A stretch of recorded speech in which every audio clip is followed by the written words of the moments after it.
Manoj competitive classes Manpur गया के YouTube channel में मैं आपका तहे दिल से स्वागत करता हूं।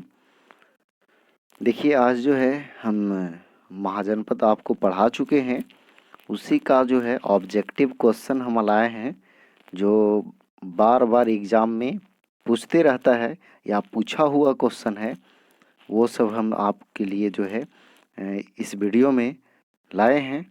तो चलिए, इस वीडियो को स्टार्ट करने से पहले अगर आप मेरे चैनल पे नए हैं तो कृपया सब्सक्राइब के लाल बटन दबा करके चैनल को सब्सक्राइब कर लें और बेल आइकन को भी दबा दें, ताकि जो भी मैं वीडियो डालूं तो सबसे पहले आप तक पहुंचे। तो चलिए वीडियो को स्टार्ट करते हैं। देखिए, पहला क्वेश्चन है, किस शासक ने गंगा एवं सोन नदियों के संगम पर पाटलिपुत्र नामक नगर की स्थापना की? तो इसका स्थापना जो है आंसर होगा उदयन। यह जो है उदयन जो है हर्यक वंश के शासक थे। अब हर्यक वंश हो गया तो हर्यक वंश के संस्थापक बिंबिसार और अंतिम शासक नागदशक हर्यक वंश का, जबकि अजातशत्रु भी हर्यक वंश के ही शासक थे, जबकि अशोक मौर्य वंश के शासक थे और घनानंद ये नंद वंश के अंतिम शासक थे। तो चलिए आगे बढ़ते हैं। यानी किस शासक ने गंगा एवं सोन नदियों के संगम पर पाटलिपुत्र नामक नगर की स्थापना की? तो इसका आंसर है उदयन। अगला क्वेश्चन है, किस प्रकार का मृदभांड भारत में द्वितीय नगरीयकरण या शहरीकरण के प्रारंभ का प्रतीक माना गया? देखिए, भारत में प्रथम नगरीय सभ्यता जो है बोला जाता है वो सिंधु घाटी सभ्यता को बोला जाता है, और द्वितीय नगरीकरण या नगरीय सभ्यता जो बोला जाता है वो महाजनपद काल को बोला जाता है। तो किस प्रकार का मृदभांड भारत में द्वितीय नगरीकरण या शहरीकरण के प्रारंभ का प्रतीक माना गया है? तो इसका आंसर है बिहार, यानी उत्तरी काले पॉलिशकृत बर्तन।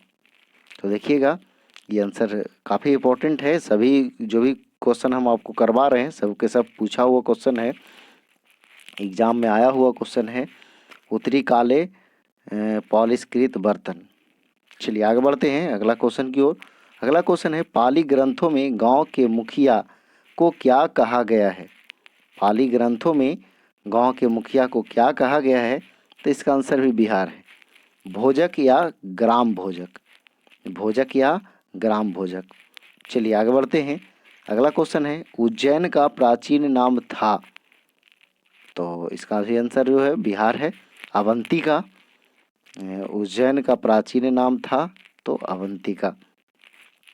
अब देखिए, तक्षशिला ये जो गंधार का जो है राजधानी था तक्षशिला, और भारत का जो है सबसे प्राचीनतम विश्वविद्यालय कौन था?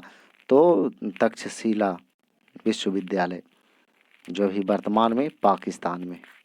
आगे बढ़ते हैं, नंद वंश के संस्थापक कौन था? तो इसका भी आंसर जो है महापद्म नंद।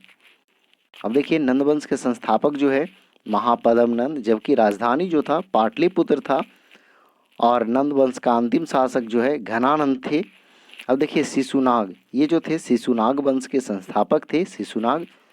अब देखिए ऑप्शन सी में घनानंद, जो कि हम बता चुके हैं, नंद वंश के अंतिम शासक। नागार्जुन ये जो थे कनिष्क के दरबार में रहते थे, इनको भारत का आइंस्टीन कहते हैं। किनको? नागार्जुन को भारत का आइंस्टीन कहते हैं। आगे बढ़ते हैं, भारत की प्रथम राजधानी मगध की प्रथम राजधानी कौन सी थी? तो इसका आंसर है गिरिब्रज या राजगृह। मगध की प्रथम राजधानी कौन सी थी? तो गिरिब्रज या राजगृह। देखिए, मगध पर जो है सबसे पहले जो शासन किया था ऐसे हर्यक वंश और बिंबिसार जो थे संस्थापक थे हर्यक वंश के। बिंबिसार ने ही राजगृह का स्थापना किया था, बसाया था। तो चलिए आगे बढ़ते हैं। पाटलिपुत्र है, अभी हम आपको पीछे किए थे, पाटलिपुत्र के बारे में कि गंगा और सोन के संगम पे किसने जो है पाटलिपुत्र को बसाया था, तो उदयन था। अब देखिए वैशाली जो है ये वैशाली जो है शिशुनाग वंश की राजधानी है और चंपा ये अंग महाजनपद का राजधानी है।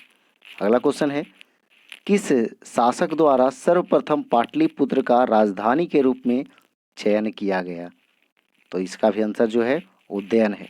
यह स्थापित किया और स्थापना करने के बाद जो है ये अपना राजधानी बनाया। कौन? उदयन, अजातशत्रु हर्यक वंश के शासक। अब देखिए कालाशोक, ये जो है कालाशोक जो है ये आपका शिशुनाग वंश के प्रतापी राजा थे कालाशोक। और कनिष्क ये जो है कुषाण वंश के प्रतापी राजा थे कनिष्क। इन्हीं के समय में चतुर्थ बौद्ध संगति हुआ था जो कि कुंडलवन जम्मू कश्मीर में और ईस्वी के प्रथम शताब्दी में। चलिए आगे बढ़ते हैं। अगला क्वेश्चन है 16 महाजनपदों की सूची उपलब्ध है, तो इसका आंसर है अंगुत्तर निकाय। तो देखिए ये अंगुत्तर निकाय जो है हम आपको बता चुके हैं, बौद्ध धर्म पढ़ाए होंगे वहाँ पे महाजनपद पढ़ाए होंगे वहाँ पे अंगुत्तर निकाय और भगवती सूत्र, ये दोनों से जानकारी मिलता है 16 महाजनपदों का। चलिए आगे बढ़ते हैं।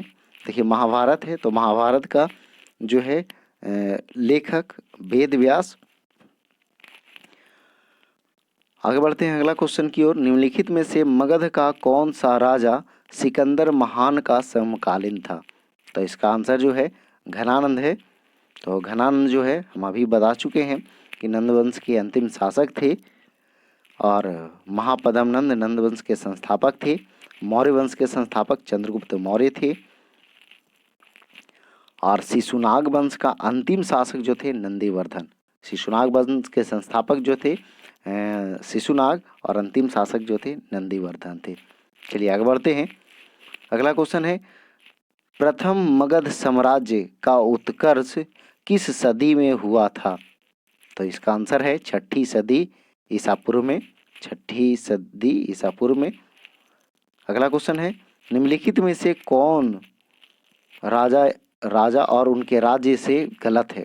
देखिए चंड प्रदोत ये अवंती के राजा थे।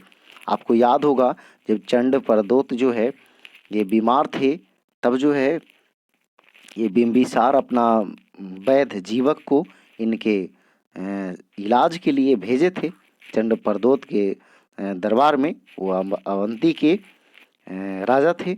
और उदयन ये जो है वत्स के थे। प्रसेनजीत ये भी कौशल के थे। अजातशत्रु ये अंग ये नहीं, अजातशत्रु जो थे मगध के थे, तो गलत होगा। यानी इसका आंसर जो है आपका अजातशत्रु अंग, ये आंसर होगा ऑप्शन दिल्ली। आगे बढ़ते हैं अगला क्वेश्चन की ओर। अभिलेखीय साक्ष्य से प्रकट होता है कि नंद राजा के आदेश से एक नहर खोदी गई थी।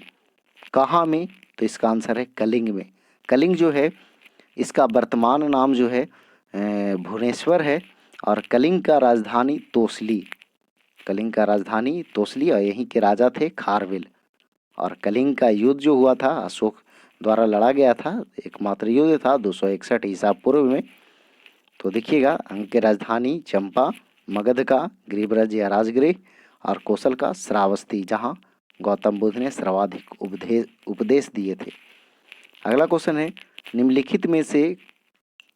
निम्नलिखित में कौन सा एक ईसा पूर्व 6ठी सदी में प्रारंभ में भारत का सर्वाधिक शक्तिशाली नगर राज्य था, तो इसका आंसर है मगध, जिसका राजधानी यानी राजगृह या गिरिब्रज। गंधार इसका राजधानी तक्षशिला और कंबोज जिसका राजधानी हाटक और काशी का वाराणसी। तो इसका आंसर था ऑप्शन बिहार यानी मगध। चलिए अगला क्वेश्चन की ओर। निम्नलिखित में से कौन एक मगध साम्राज्य की राजधानी नहीं रहा, यानी कि जो भी मगध पे वंश शासन किए तो वहाँ जो है मगध का राजधानी कभी नहीं रहा, तो इसका आंसर है बिहार यानी कौशाम्बी।